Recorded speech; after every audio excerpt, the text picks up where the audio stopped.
in this together. One of the definite reflections over the last few months has been how interconnected we all are.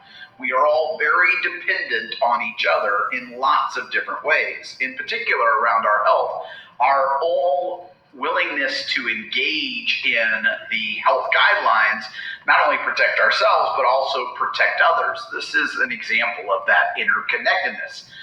Well, in this class, we're also very connected, and whether you're in person or remote or hybrid, you also want to build those connections because a more connected class is going to function much more strongly.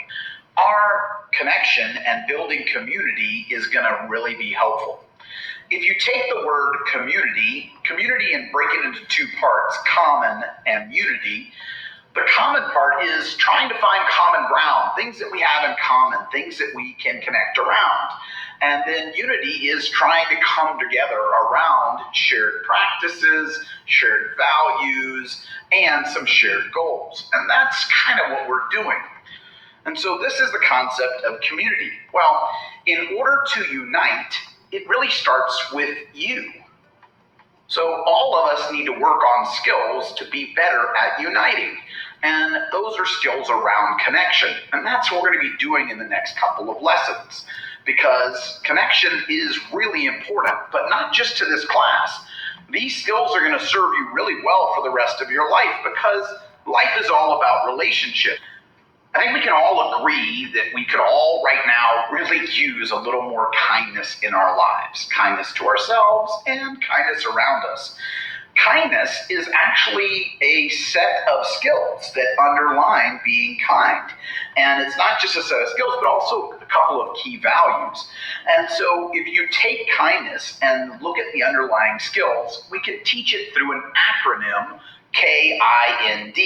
So the K in kind stands for knowing that every person has value, regardless of their race or creed or religion or political views, that every person has value and deserves kindness. And I encourage you to soften your heart to people that you might perceive as different from you, because everybody has value and deserves kindness. That's the K. The I stands for invest in connection.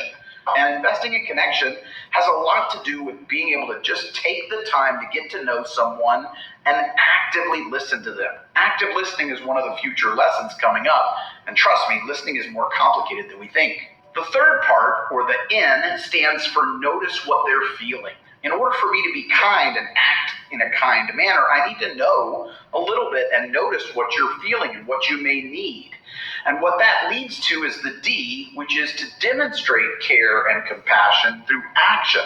So basically taking into account that everybody has value and making those connections, noticing what somebody else needs, and then acting from a place of helping someone else meet those needs and helping make them feel a little bit better as I act on their behalf. That's kindness. The next few lessons, we're going to be working on these component skills for kindness to help you feel more connected and build a kinder community. In order to do that, you're all going to have to remember to be the I in kind.